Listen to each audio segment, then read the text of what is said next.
तो हमने देखा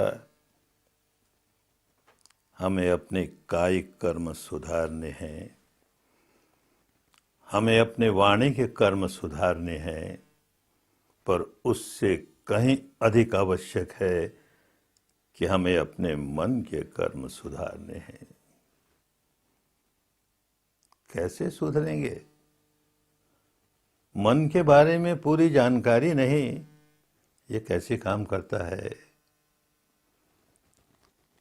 कैसे विकारों का प्रजनन करता है, उसका संवर्धन करता है और कैसे उसको संचित करके रखता है भीतर, और बार बार वो ज्वालामुखी की तरह फूट पड़ते हैं और हमारे सिर पर सवार हो जाते हैं। ये विकारों का खेल चिंतन मनन से समझ में नहीं आएगा, अनुभूति पर उतारना पड़ेगा। तो कैसे उतारें? इस मन के बारे में जानते हैं, क्या जानते हैं? बड़ा चंचल है, बड़ा चपल है, अरे कहीं टिकता ही नहीं। तो समाधि लगे। समाधि शब्द बड़ा प्यारा, मेरे लिए तो बहुत ही प्यारा, क्योंकि बचपन से ही ऐसे परिवार में जन्मा, ऐसे परिवेश में पला। घर में एक पूजा का कमरा, मंदिर जैसा। पिता शिव के भक्त, तो एक दीवार पर रवि वर्मा का बनाया हुआ शिव का चित्र बड़ा आकर्षक। माता कृष्ण के भक्त, तो एक और कृष्ण का चित्र बड़ा आकर्षक। इन दोनों में शिव का चित्र बड़ा मन खींचता था। नदी बह रही है और उसके तट पर एक चट्टान पर शिवजी महाराज बैठे हैं और ध्यान मग्न है। तो मन में बार बार ऐसा उठता था, ये बचपन की बात है, बार बार ऐसा उठता था, एक भाव जागता था कि कभी मैं भी इस प्रकार किसी नदी के पास बैठ करके एकांत में समाधि लगा सकूंगा। तो शिव तांडव स्तोत्र का यह पद बार बार मन में गूंजता था। कदा निलिम्प निर्झरी, कदा निलिम्प निर्झरी, निकुंज कोटरे वसन, शिवेति मंत्रमुच्चरन्, कदा सुखी भवाम्यहम, कदा सुखी भवाम्यहम। कोई निर्झरी हो, उसके किनारे बैठ करके किसी कुटिया में मैं शिव का मंत्र बोलते हुए समाधिस्थ हो जाऊं और सुखी हो जाऊं। ओम नमः शिवाय, ओम नमः शिवाय, बस ये उच्चारण करते करते समाधिस्थ हूं। ये मन में एक कल्पना जागती थी, एक भावना जागती थी और बहुत प्रिय भावना जागती थी। इसके अतिरिक्त एक बात और, बचपन से ही बड़ा उपकार मानता हूं गोरखपुर की गीता प्रेस का, कि उनकी भक्ति की पुस्तकें बहुत प्रिय लगती थी और उनमें जब ध्रुव की बात आती थी, भक्त बालक की पुस्तक में जब ध्रुव की बात आती थी, तो इतना आकर्षण होता था कि मैं भी इसी प्रकार कभी ध्रुव की तरह बैठ करके ध्यानस्थ हो जाऊं, समाधिस्थ हो जाऊं। बड़ा आकर्षण था। लेकिन सारा बचपन किशोर अवस्था सगुण साकार की द्रवित भक्ति में ही बीता। कभी समाधि का काम करने का बहुत प्रयत्न भी नहीं किया, थोड़ा बहुत किया भी तो बहुत सफल नहीं हुआ। 31 वर्ष की उम्र में जब पहली बार अपने गुरुदेव के चरणों पर बैठ करके विपश्यना साधना के 10 दिन के शिविर में शामिल हुआ, तो समाधि का काम आरंभ हुआ। चित्त को एकाग्र करना है। तब एक बात और समझ में आई कि समाधि जो अब तक मैं समझ रहा था, तो किसी एक शब्द को उच्चारण करते करते करते मन उसमें समाहित हो जाए, डूब जाए। किसी एक रूप का, आकृति का ध्यान करते करते करते मन उसमें समाहित हो जाए, डूब जाए, इसी को समाधि मानते थे। अरे ये तो अलग ही तरह की समाधि, डूबने की बात ही नहीं, यहां तो सजग रहना है। तो क्या सिखाया? बस पालथी मार करके कमर सीधी करके बैठो, आंख बंद करके, और सांस आ रहा है, सांस जा रहा है, बस इसे जानना है। सांस आ रहा है, सांस जा रहा है, केवल जानना और कुछ नहीं करना। सांस की कसरत बिल्कुल नहीं, सांस पर नियंत्रण बिल्कुल नहीं, प्राणायाम बिल्कुल नहीं। प्राणायाम के बहुत लाभ होते हैं, कहीं इसका विरोध नहीं। कितने शारीरिक लाभ होते हैं, और शरीर स्वस्थ होता है तो उसका असर मन पर पड़ता है। लेकिन ये प्राणायाम नहीं। इस साधना में सांस पर जरा भी नियंत्रण न हो। ये सांस का प्रवाह कुदरतन, प्राकृतिक रूप से, नैसर्गिक रूप से अपने आप जैसे ही ये प्रवाह चल रहा है, आता है तो आता है, जाता है तो जाता है, गहरा है तो गहरा है, छिछला है तो छिछला है, जैसा है वैसा है। बस अपना काम केवल जानना, कुछ नहीं करना। क्यों? कि इसको देखते देखते हमें उन गहराइयों में जाना है जहां अपने बारे में कितनी सच्चाई प्रकट होने वाली है और प्रकट होती है। जिसे मैं कहता हूं, उसके बारे में कितनी जानकारी, जिन्हें विकारों के मारे व्याकुल होते हैं उनके बारे में कितनी सच्चाई कैसे प्रकट होगी? तो सांस देखते देखते, सांस देखते देखते सत्य प्रकटता जाए। और जो प्रकट हुआ उसी को भी साक्षी भाव से देखना है।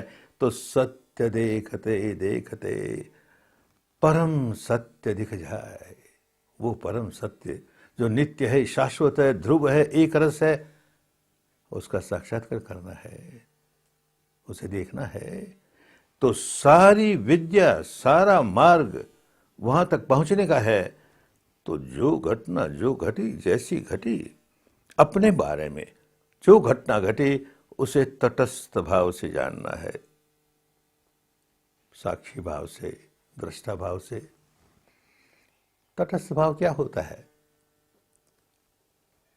एक नदी बह रही है, उसके तट पर बैठे हैं तो तट पर स्थित हैं, तटस्थ हो गए। क्या करते हैं? नदी बह रही है, हम केवल जान रहे हैं नदी बह रही है, उसे देख रहे हैं।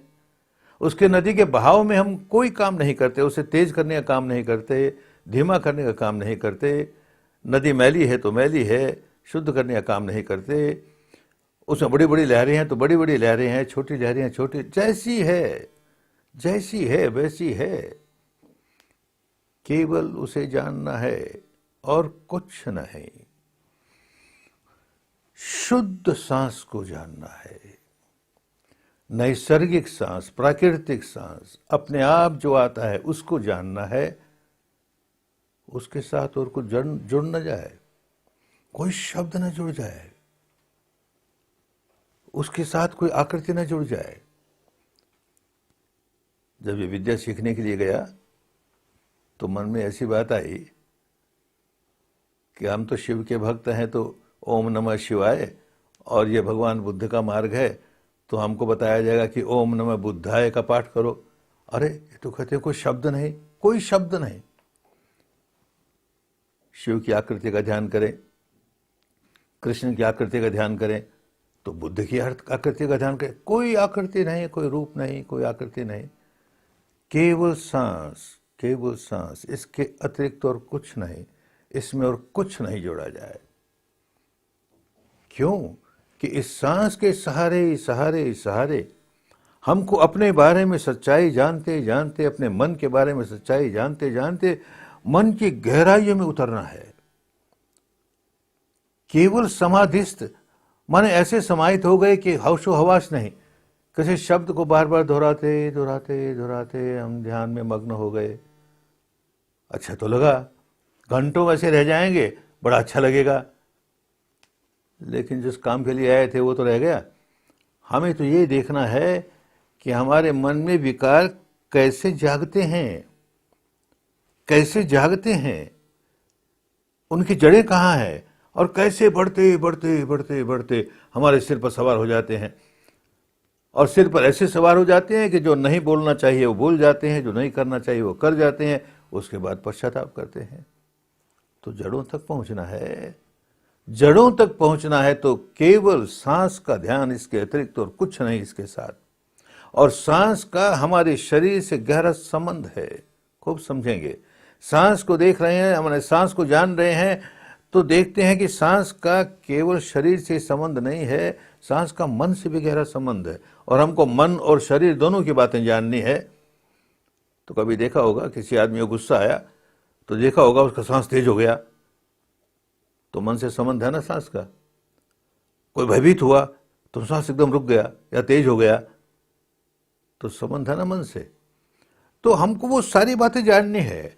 वो सारी बातें जानने के लिए यथाभूत, यथार्थ जो सामने आया केवल उसी को, उसमें कुछ जोड़ेंगे रहे, कुछ नहीं जोड़ेंगे, उस प्रवाह में जरा रद्दो बदल नहीं करेंगे। हमारे यहाँ के संत ने इसी बात को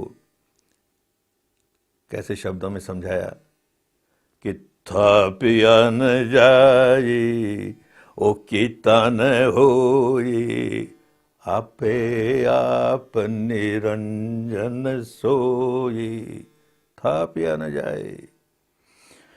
जो सच्चाई प्रकट हो रही है इस समय, सांस की सच्चाई प्रकट हो रही है, इस पर कुछ स्थापित नहीं करना, कुछ आरोपित नहीं कर देना। हमारी ये मान्यता है, हमारी ये दार्शनिक मान्यता है, चलो इसका चिंतन करें। बिल्कुल नहीं। जो है सो है, जैसा है वैसा है। था पिया न जाए, कीता न होई। कुछ क्रिएट करने की कोशिश मत करो। हमें क्रिएटेड ट्रुथ नहीं देखना है, हमें नेचुरल ट्रुथ देखना है। स्वाभाविक ट्रुथ कैसा है उसको जानना है। सांस को इसलिए जान रहे हैं कि हम अपने स्वभाव को समझें, मन के स्वभाव को समझें, किस तरह से ये विकृत हो रहा है उसको समझें। तो जैसा है वैसा है। और एक बड़ी बात कि इसके साथ कोई शब्द जोड़ दें, इसके साथ कोई रूप या आकृति जोड़ दें। अपने अनुभव से भी जानता हूं, भले थोड़ा बहुत अनुभव किया, उसी से जाना कि अगर सांस के साथ कोई शब्द जोड़ता हूं तो उस शब्द का उच्चारण करते करते करते भले सांस को तो भूल गया लेकिन मन एकाग्र हो गया। किसी आकृति को जोड़ता हूं सांस के साथ तो धीरे धीरे सांस को तो भूल गया, वो आकृति सामने रही और मन एकाग्र हो गया। हम समाधिस्थ हो गए, हम ध्यानस्थ हो गए, हम निर्विचार हो गए, निर्विकल्प हो गए। बहुत बड़ी बात हुई, आसान नहीं है, लेकिन ये मार्ग बिल्कुल भिन्न है। हमारा लक्ष्य समझना चाहिए, निर्विचार और निर्विकल्प होना नहीं है। होगा, बड़ी अच्छी बात है, लेकिन लक्ष्य वो नहीं है। लक्ष्य है निर्विकार होना, मन को विकारों से मुक्त करना है। मन को विकारों से मुक्त करना है तो केवल उसी को, जो सच्चाई, नेचुरल सच्चाई हमारे सामने है, यथाभूत, जैसी आई वैसी आई, जैसा हुआ वैसा हुआ, यथाकृत नहीं, यथा संकल्पित नहीं, यथा आरोपित नहीं, जैसा है वैसा है। तो सांस जैसा है वैसा है। एक बहुत बड़ा कारण ये भी कि बुद्ध ने जो खोज की और जो खोज लोगों के सामने रखी वो सार्वजनीन, किसी एक संप्रदाय के नहीं, सार्वजनीन। क्योंकि प्रकृति अपने आप में सार्वजनीन है, सबकी है। निसर्ग अपने आप में सार्वजनीन है, सबका है। तो सार्वजनीन सारा मार्ग, हर कदम इस मार्ग पर चलेंगे तो हर कदम सार्वजनीन, किसी संप्रदाय के बारे में नहीं बंधे, किसी भी वर्ग के वर्ण के बारे में नहीं बंधे। जो सच्चाई, प्राकृतिक सच्चाई सामने आए तो आलंबन सार्वजनीन। सांस आ रहा है, जा रहा है। सांस को हिंदू कैसे कहेंगे, कि बौद्ध कहेंगे, कि जैन कहेंगे, कि ईसाई कहेंगे, कि मुस्लिम कहेंगे? सांस सांस है, सबका एक जैसा होता है। बस उसी को, क्योंकि उसके सारे हमारे शरीर और चित्त की जो जो घटनाएं भीतर घट रही है उन सबको अनुभूति के स्तर पर जानना है, केवल चिंतन मन के स्तर पर नहीं। आसान है चिंतन मन के स्तर पर जानना, लेकिन केवल चिंतन मन कर लेने से हम उन गहराइयों तक नहीं पहुंचेंगे जहां हमको अनुभूति के स्तर पर पहुंचना है। इसलिए केवल सांस ये सार्वजनीन आलंबन है, इसमें कहीं गलती नहीं हो जाए, ये बहुत ख्याल रखना है। गहरा है तो जान रहे हैं गहरा है, छिछला है तो जान रहे हैं छिछला है, बाईं नासिका से गुजरता है तो जान रहे हैं बाईं नासिका से गुजरता है, दाहिनी से गुजरता है, हम छेड़छाड़ नहीं करेंगे, उसमें कोई परिवर्तन करने की कोशिश नहीं करेंगे, कुछ रद्दो बदल नहीं करेंगे, जैसा है वैसा है। हमको शरीर और चित्त से जो भी बातें हो रही है उनकी जो सच्चाई है उसे जानना है। और इस सांस के सारे हमने काम शुरू किया तो शरीर और चित्त दोनों की जानकारी शुरू हो गई। शरीर को तो हो ही रही है क्योंकि सांस शरीर का एक अंग है, फेफड़ों में से आता है जाता है। और चित्त का हो रहा है कि चित्त में जो कुछ जागा कि जागते ही सांस में परिवर्तन आ गया, तो चित्त को भी जानने प्रारंभ है, पहला कदम है। आगे बढ़ते बढ़ते और गहराइयों में जाएंगे और गहराइयों में जाएंगे। कब जाएंगे? जबकि सांस को जैसा है वैसा है। इस आलंबन पर कुछ थोपने की कोशिश नहीं करेंगे, इसमें कुछ जोड़ने की कोशिश नहीं करेंगे, भूल कर भी नहीं करेंगे, अन्यथा उलझ जाएंगे। बस केवल सांस। मन कहीं भटक गया फिर होश आया फिर सांस पर आ गए, फिर मन कहीं भटक गया फिर होश आया फिर सांस पर आ गए। घूम फिर कर केवल सांस पर आ रहा है, जा रहा है तो जा रहा है। बाईं नासिका से गुजरता है, बाईं नासिका से गुजरता है, दाहिनी से गुजरता है, दाहिनी से गुजरता है। बस एके साधे सब सधे, केवल सांस। यही एकमात्र आलंबन रखते रखते रखते चित्त एकाग्र होता चला जाएगा। आवश्यक चित्त का एकाग्र होना, लेकिन केवल चित्त एकाग्र हो जाए और सच्चाई को समझे नहीं, जाने नहीं, तो वो एकाग्रता हमारे क्या काम आई? हम एकाग्रता इसलिए कर रहे हैं कि हम सजग हैं। प्रतिक्षण जो घटना घट रही है उसके प्रति सजग हैं। सारी साधना एकाग्रता के सहारे सजगता की साधना है। किसी एक आलंबन में डूब जाने की साधना नहीं है, वो बिल्कुल अलग मार्ग है। उसके अपने लाभ भी हैं, लेकिन हमको तो नेचर किस प्रकार काम करती है, प्रकृति किस प्रकार काम करती है, ऋत किस प्रकार काम करता है, ये शरीर और ये मन, इन दोनों का मेल जो है उसी को मैं कर रहा हूं, यही मेरा व्यक्तित्व है। इसमें क्या घटना घट रही है, इसमें गहराइयों तक क्या घटना घट रही है। कैसे विकार जागा, और जागा तो कैसे बढ़ने लगा, बढ़ते बढ़ते बढ़ते बढ़ते सिर पर चढ़ गया।